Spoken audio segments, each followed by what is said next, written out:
Okay, right. So here's another trade idea that I just had, right? Um, and you can see on silver, you go down to your 4 hour time frame, right? And there's something we can see here. It's that there is a support and resistance zone right here. Remember that support and resistance is not an accurate level, but it's a zone, right? So we can see here that the market, there was support here, as you can see. There is support here, and there's a bit of a breakout, but then the market closes inside again that support and then gets breaked out again. And then this support then becomes resistance, right? Now, you have to question yourself that when the market breaks out of this, what is happening in the minds of a lot of traders? It's that this is a breakout, right?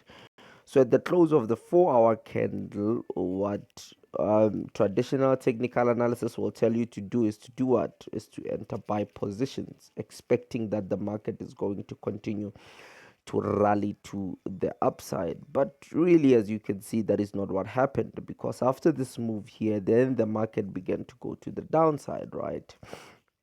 Now let's go down to the hourly time frame, right? And on the hourly time frame, what we can see here is that the market actually came into this zone, and we can see this resistance again right here, right? And we can see these candles that were rejecting on the lower time frame. Let's do this.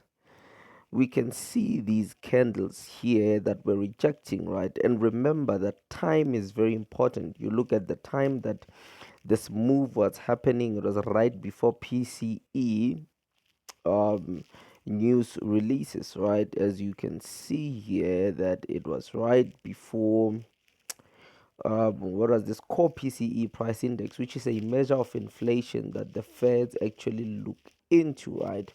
And now you ask yourself that what happened then what happened is the market broke out, right? And when this breakout happens right before the news and during the news, when this breakout happens, what is going on in the minds of most traders is that the market is actually going to continue to go to the upside, because technically it's a breakout, right?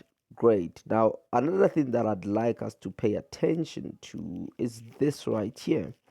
You go down to your lower time frames, and let's just zoom in for a minute right here.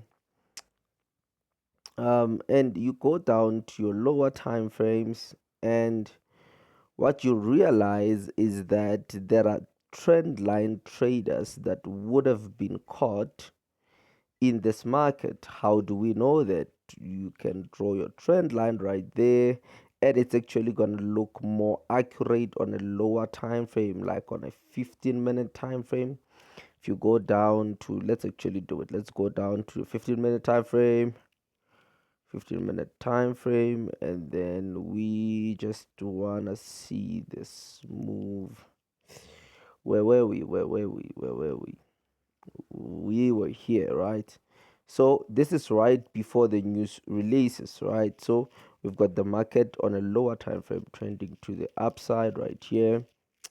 We can draw a trend line from here and up, just like that, right? And then what happened then is we have trend line breakout traders that actually got involved a bit earlier in this market right here, right? And then expecting, because traders get irrational right before news releases, so expecting that the market is actually going to come to the downside, and then the market does not do that. So the market creates this false breakout right here, and then during this retest here, what are traders doing? See how these Candles are confirmation candles. This is a hanging man confirmation candle, and we've got two of them actually. And immediately after that, then the market continues to come to the downside. Now, as a trader, if you had over leveraged on your account, you are still holding these sell trades, right? I mean, these buy trades.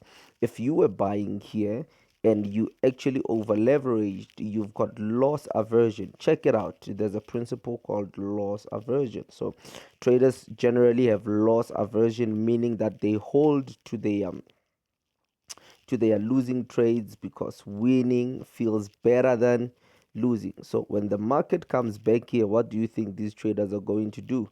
They are going to exit their buy trades, right? Going to exit their buy trades. And if you exit a buy trade, what does it become? It becomes a sell order, meaning that in this supply zone, there are more sellers that are coming into the market, and we expect this to continue to push silver to the downside. So catch you up on the next video as we see how this trade went.